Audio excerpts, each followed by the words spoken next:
She wasn't supposed to win this. Not here. Not on this court. Not against that opponent. And definitely not with that history. Marta Kostyuk just flipped one of the most uncomfortable narratives in modern WTA tennis on its head, and if you're not paying attention right now, you're about to miss a shift that could define the next 3 months of the tour. Because this wasn't just a straight sets win. This was surgical. This was calculated. This was a player walking into a final carrying a 2-7 lifetime record at the tournament and walking out with the trophy like the past never existed. Let that sink in. We're talking about the Madrid Open, a clay court anomaly, high altitude, fast conditions where timing gets exposed, footwork gets punished, and any hesitation off the baseline becomes a liability. And yet Marta Kostyuk, the 26th seed, dismantles Mirra Andreeva 6-3, 7-5 without blinking when it mattered most. Before you call this a one-off or a fluke run, slow down. That instinct is exactly what gets people blindsided in tennis. We've seen this pattern before. A player with raw tools, inconsistent results, and then suddenly alignment. Everything clicks. The serve percentage stabilizes, the inside out forehand starts dictating instead of reacting, and the breakpoint conversion spikes at exactly the right moment. That's what just happened. And if you watched closely, really watched, you saw something deeper than a scoreline. You saw control. From the very first game, Marta Kostyuk imposed a tempo that Mirra Andreeva couldn't fully disrupt. Not overpowering, not reckless aggression, no. This was layered baseline aggression, heavy topspin RPM to push Andreeva back, followed by sudden flattening of the backhand down the line. That variation matters. That's not random shot making. That's a player reading patterns in real time. Now here's where it gets uncomfortable for the skeptics. Mirra Andreeva is not some inexperienced underdog anymore. This is a two-time WTA 1000 champion. A player who thrives under pressure, who absorbs pace, redirects with precision, and turns defense into offense faster than most on tour. Her court coverage alone forces opponents into overhitting. Her rally tolerance, elite. And yet in this final, she was the one reacting.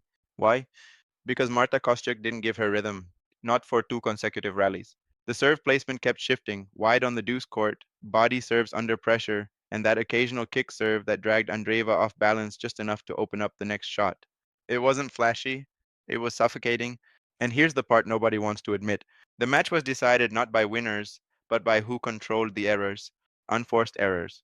That silent killer. Mirra Andreeva started pressing midway through the second set. You could feel it. The rally length increased, but the quality dipped.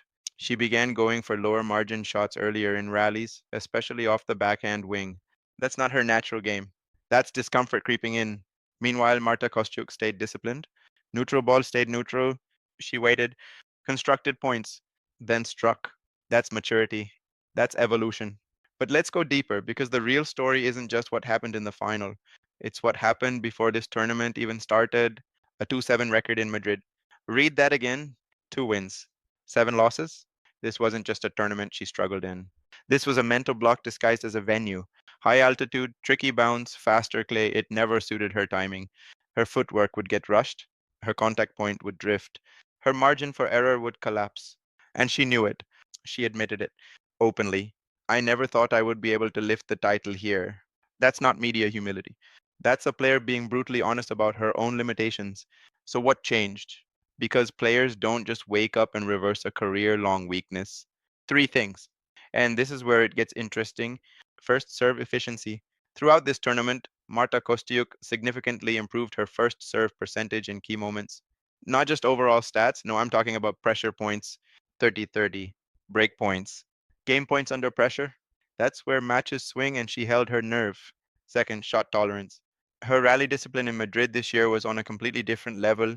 Previously, she'd overhit trying to compensate for discomfort on this surface. This time, she trusted the rally. She trusted her legs. She trusted her spacing. That's a mental shift.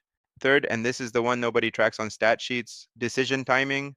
Elite players don't just hit better shots, they choose the right moment to hit them. And in this final, Marta Kostyuk consistently pulled the trigger one shot earlier than Mirra Andreeva expected. That half-second advantage.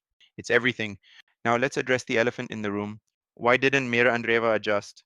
Because she tried, but the window was too small. She attempted to extend rallies, to drag Kostyuk into longer exchanges, but the Ukrainian refused to play on autopilot. She kept injecting pace at unpredictable moments. That disrupts rhythm. That breaks patterns. And once a player like Andreeva loses pattern control, the entire match dynamic shifts. You could see it in the second set. At 5-5, the tension spiked. This is where champions separate themselves. This is where hesitation creeps in or clarity takes over. And Marta Kostyuk chose clarity, clean service game, high first serve percentage, no panic. Then came the break, a couple of deep returns, a forced error, and suddenly Mirra Andreeva is staring at a deficit she can't recover from. 6-3, 7-5, done. But here's where I'm going to push this further, and some of you won't like it. This result wasn't just about this match, this was a message. Because when a player with a historically poor record at a tournament suddenly wins it and does so by beating a top tier opponent in straight sets, that's not randomness, that's trajectory. And trajectory matters more than rankings. Right now, the WTA landscape is volatile. Players are rising fast, falling faster, and consistency is rare. But what we just saw from Marta Kostyuk is the kind of performance that signals stability, not perfection, not dominance, stability, the ability to replicate a game plan under pressure, the ability to adapt across surfaces, the ability to manage nerves in a final. Those are the building blocks of a top tier contender. And now we get to the part that changes everything. Because behind the scenes, if you've been watching closely, there's been a shift in how players are preparing for these high altitude clay events. Training blocks focused on quicker point construction, adjustments in string tension for better control, even subtle changes in footwork patterns to handle the faster bounce. Marta Kostyuk didn't just improve randomly, she adapted, and that adaptation is what separates a good run from a breakthrough moment. Social media picked up on it instantly. Analysts started highlighting her improved shot selection. Former players pointed out her composure under pressure. Even her opponents are starting to acknowledge the change. That's how momentum builds, quietly, then all at once. Now let's talk about what happens next, because this is where things get dangerous. Clay season isn't over. And when a player wins a WTA 1000 event with this level of control, confidence doesn't just carry over, it multiplies. Over the next 3 months, you're going to see Marta Kostyuk enter tournaments with a completely different aura. Opponents won't treat her as a mid-seed anymore. They'll prepare differently. They'll respect her baseline aggression, her improved serve, her ability to handle pressure, and that changes matches before they even begin. Meanwhile, Mirra Andreeva isn't going anywhere. Losses like this, they don't break elite players, they refine them. Expect adjustments. Expect sharper decision making. Expect her to come back with even more precision. But here's the warning. Right now, the edge belongs to Marta Kostyuk. Because confidence after a breakthrough title isn't linear, it's explosive. If she maintains this level of serve efficiency, keeps her unforced errors in check, and continues to dictate with that inside out forehand, she's not just a threat on clay. She's a problem everywhere. Grass, hard courts, doesn't matter. And if you think this is an overreaction, go back and watch the final again. Watch the body language. Watch the shot selection. Watch the way she handled the biggest moments. That's not luck, that's evolution. So here's the prediction, and I'm not hedging this. Over the next 3 months, Marta Kostyuk will reach at least one more final, break into a higher tier of consistency, and establish herself as a legitimate contender in every draw she enters.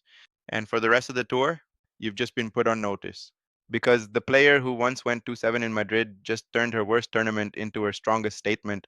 And once a player rewrites that kind of narrative, they don't go back. Not anymore.